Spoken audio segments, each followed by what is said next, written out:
میں نے خود دیکھا، میں نے خود سنا. ایک ٹی وی کا پروگرام ہو رہا تھا اور مختلف جسے کہتے ہیں نا جینیس ٹائپ کے لوگ بٹھائے ہوئے تھے اپنے اعتبار سے مختلف فیلڈز کے، اور بحث یہ ہو رہی تھی کہ اسلام جو اتنی تیزی سے ترقی کر رہا ہے، زمانہ اسلام کیا اس کے ساتھ چل رہا ہے، اس کا جواب دے رہا ہے اسلام؟ یہ موضوع تھا. اور گفتگو کرنے والوں میں ڈاکٹر اسرار احمد بھی موجود تھے، اور ڈاکٹر اسرار احمد کا یہ جملہ تھا، سنیے گا، کہ اگر آپ چاہتے ہیں کہ اسلام میں ان معنوں میں رینوویشن ہو کہ ہم جدید ایجادات کے بارے میں حدیث اور قرآن کے ذریعے سے جواب دے سکیں، تو ہمارے یہاں اجتہاد کے باب کو کھول دینا چاہیے. توجہ کیجیے گا، ڈاکٹر اسرار احمد کہہ رہے ہیں کہ ہمارے ہاں جو اجتہاد کا باب بند ہو گیا. کیسے بند ہو گیا؟ اس لیے کہ ائمہ اربعہ نے جو کچھ کہہ دیا، اب مفتی جو ہے فقط انہی کے فتووں کو دیکھتا ہے، انہی کے اقوال کو دیکھتا. بھائی میں اور واضح کر دوں، مثلا اگر آپ میں سے کوئی توضیح المسائل کو یاد کر لے اور تیر مارا تحریر الوسیلہ یا منہاج الصالحین یا عروۃ الوثقی کو یاد کر لے، تو اس نے صرف مسائل یاد کیے، مجتہد نہیں ہے. اسی طریقے سے ائمہ اربعہ کی جو کتابیں ہیں فتاوی کی، اگر کوئی وہ یاد کر لے تو وہ استخراج نہیں کر رہا، وہ استنباط نہیں کر رہا، اس نے فقط مسائل یاد کیے ہیں.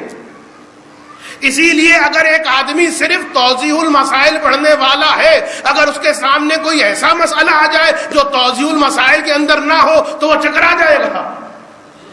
لیکن جس نے توضیح المسائل لکھی ہے، اگر مجتہد سے پوچھا جائے تو وہ بتا دے گا، اس لیے کہ مجتہد توضیح المسائل یاد نہیں کرتا.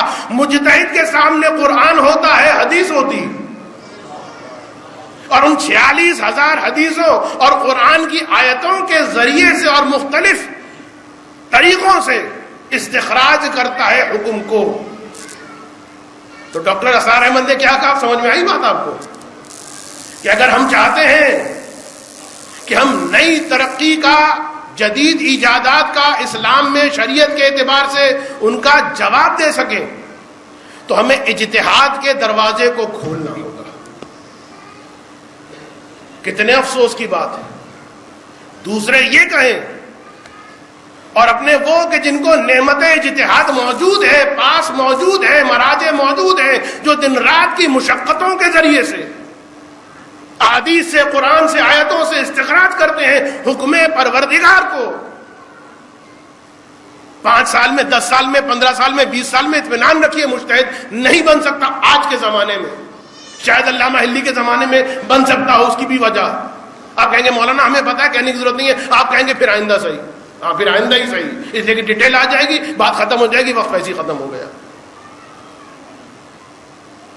تو ہمارے اعتبار سے ہمارے جو مجتہدین، ہمارے جو مراجع یہ ہیں کہ جو کتابوں سے یعنی قرآن اور سنت سے استخراج کرتے ہیں اور باقی جو ہے تقلید کرتے ہیں. کتنے افسوس کی بات ہوگی کہ وہ کہ جو اجتہاد کا دروازہ کھولنا چاہتے ہیں، ہمارے پاس اجتہاد اور مراجع کی نعمت موجود ہے، ہم اپنی جہالت سے اسی دروازے کو بند کرنے کی کوشش کر رہے ہیں.